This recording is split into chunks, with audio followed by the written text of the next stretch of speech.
Hi, in this video I'm going to be taking a look at collecting and what makes us happy. Now times change and what's very collectible today may not have been so collectible in years go by.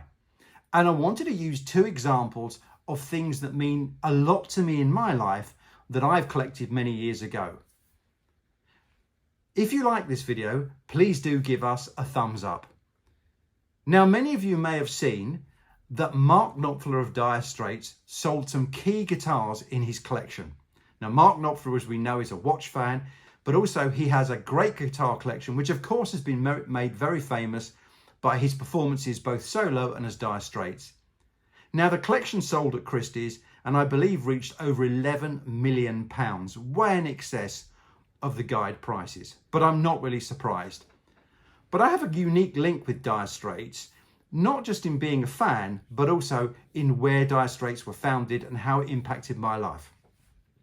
If I can take you back to the late 70s and early 80s in London, I was a very young, barely teenager. And I listened to a lot of rock music, which at that time was not cool.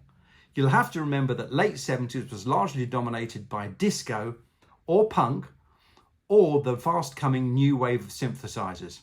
Now I was a rock fan. I grew up on early 70s rock, listening to it in my household with my older brother, and I loved the guitar and wanted to play the guitar. But I remember distinctly headlines in music papers saying the guitar is dead. Everyone wanted keyboards, and you may remember some people even had keyboards that they held like a guitar on a strap. But I still loved guitar. And Dire Straits at that time were not a big band. They were very, let's say, uncool.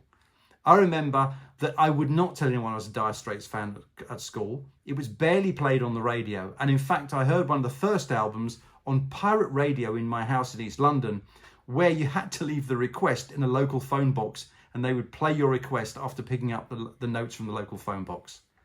But I wasn't going to be determined. I loved the playing, I loved the guitar, but I couldn't afford a guitar.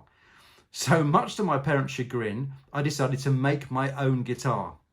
I went to school to the woodwork class and told my guitar teacher I wanted to make a guitar, and he said, "That's not on curriculum, stick to the three-legged stool." But I wasn't to be deterred, so I made this guitar. Here it is, at school, long time ago. I've had this guitar over 40 years.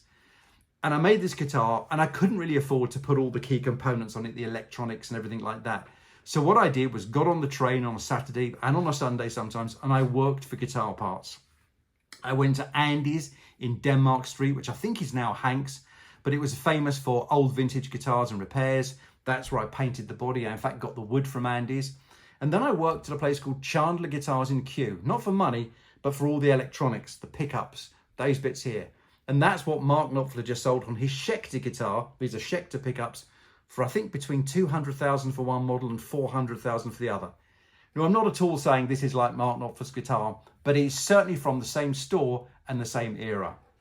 And that got me to thinking about collecting. I didn't buy this to collect it. I didn't buy it to make money. I bought it because it was my route to make a guitar. And over the years, a lot of years, it's still with me. And it's the same as my first watch, which I've got here. I got this as a gift from my grandmother in 1980, in May 1980. It's engraved on the back. And it's a Seiko SQ100, a Sports 100. I'm glad it still fits my wrist without adjustment now because I don't have the spare links. But it's a watch I really desired.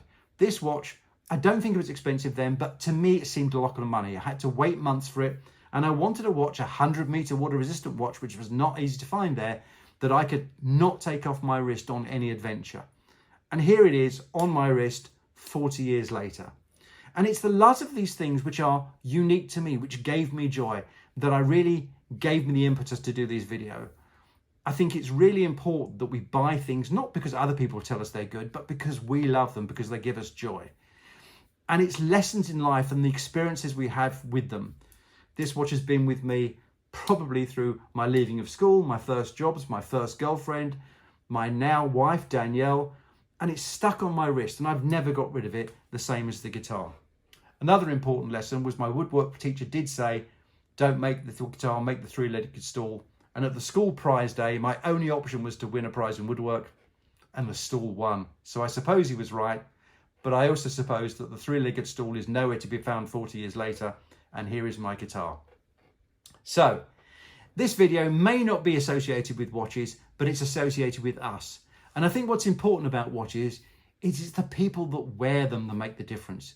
And if you enjoy something, if you love it, then think about collectability in terms of the life and the joy it's going to give to you and not to please other people. We infuse that joy with everything we do here at Helicon. Daniel and I are a husband and wife team, and we make the watches that we love. When we reach an achievement together, an agreement together on design, that's what we go for, and it's always unanimous.